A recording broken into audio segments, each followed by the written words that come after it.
I like to use my weight, as though he's almost wallowing in getting away with it. I was very disappointed to hear that, I have to say. But let's have a look at the main protagonist. Ayanle Souleiman, the fastest man here. Second fastest in the world this year, the Djiboutian, with 3:35.2.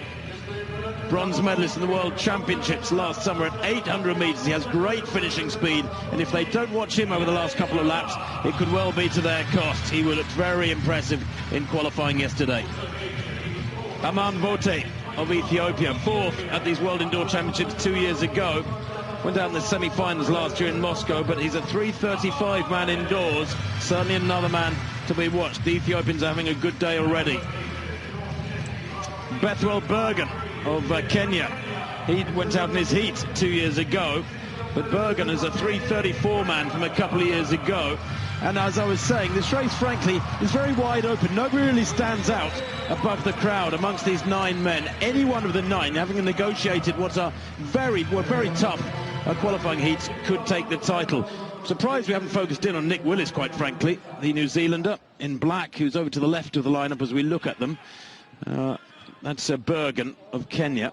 But Nick Willis has been in fabulous form this winter, as has Will Lear, the American, their champion. Away they go then. Actually, Will Lear's not their champion, but he's a 3:52 miler this winter. He was second in the US Championships to Lopez Lomong, who went out in the heats. Just an indication of how tough the heats were. And Souleiman straight to the front after a very fast first 100 metres. On his shoulder is the Ethiopian Wote. And as they ease up down the back straight, Bergen moving down the outside, and it settles right down. It looks, Chris, like this will be a typical championship race. 28.45, but all the hard running was in the first 100. Yes. And unless somebody takes it on, I can't see this middle section of the race really demanding anything. Yeah, you're right, Tim. Yeah, it's cat and mouse, isn't it? Started off out of the blocks with a flourish and then just settled back. Vote, I was very impressed with him in the heats. Did a lot of the front running, controlled the race. Souleiman, as you say, that forward-leaning style from Djibouti will be so important in the latter stages with his finishing speed. And then another injection of pace there by Bergen, is it the Kenyan? Well, Bergen tried to take the lead, and Souleiman responded immediately to hold pole position, tries to do it again, and Bergen accelerates once more there, and they're playing a silly game here, these two, because it's very sapping to do that. But Souleiman surges again to keep Bergen off his shoulder. And in second place, he's determined to lead no matter what happens. And there was actual significant contact as they came down in front of us just now. But 600 metres in 1:28, another 29-second lap. And because Bergen, the Kenyan, in second place, is so determined to get to the front, so they have had to put in a couple of accelerations. The rest of them are just biding their time and staying out of trouble at the moment. Will Lear, more so than anybody, right at the back there with 4 laps to go. Olusa second from the back.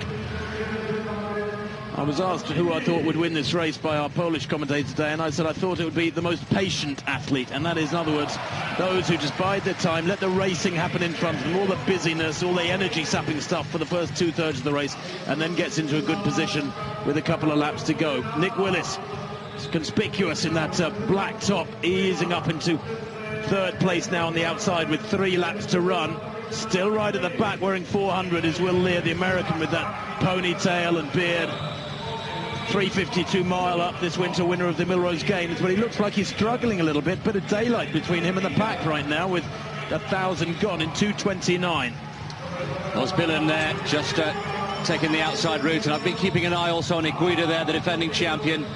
Iguida there, who was had to dig deep to get through to this final, but he's got a good position on the curve there in third place. Well, Souleiman has been allowed to hold that pole position throughout. I think I might have tried to mess up his game plan if I was one of the others. And now with 3:50 to go, and remember, he's the 800 metre specialist. He is into his own territory and will be growing in confidence. Has anybody done anything to try and defeat his race tactic, which has been so clear? And he comes towards the bell now, and Lear is right at the back. Halusa's gone, so is the German Vote. But as they come through now with 3:11 on the clock, Willis has got some running to do back in fifth place. The reigning champion Iguida in third place from Morocco. Down the back straight, Souleiman kicking hard and trying to stay clear of the Ethiopian there. That's Wote. It's Souleiman, Wote, Iguida, 1, 2, 3. coming round the final bend. It's Souleiman with Nick Willis run out of it now in 4th place, and he's been allowed to dictate affairs here, Souleiman, and he wins it pretty comfortably. A glance over his shoulder there, 3:37.54. It was a stubborn, aggressive way he ran the race, but nothing illegal or wrong with the way he ran it. He just defended that inside line very, very strongly, and he comes out as world champion. And the rest of them, frankly, didn't really try and win the race hard enough. And I have to say, while I don't necessarily approve of elbowing and aggressiveness like that, he didn't do anything wrong. And what was critical, Chris, was that he was determined to stick to his race plan. He did so, and nobody did enough to mess up his race plan. And when he try and outsprint a guy who's run 1:43 for 800 in the last 300 like that, in a tactical race, you're onto a loser. Well, it worked to perfection, didn't it, as a game plan? And well done to him.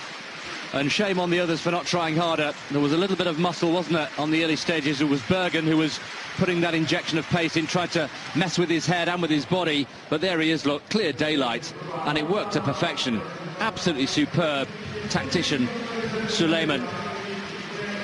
He knew he'd got it by this stage. Vote taking the silver. Iguida, the defending champion, slipping from gold in Istanbul to bronze here in Sopot.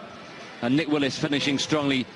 And also Will Lear, we don't see it in picture there, but a real turbocharged finish for him. I'll be interested to see where he came. Did he? No, he didn't actually make up any of the places in the end, but he put in. And a comfortable win, frankly, 3:37.52. As I was saying, Chris, it was a very clever tactic, gradually accelerating each lap as the race reached its climax. Showed all his pedigree, didn't he, over 800 metres, and he was so determined. Great mental strength. He had a game plan, and he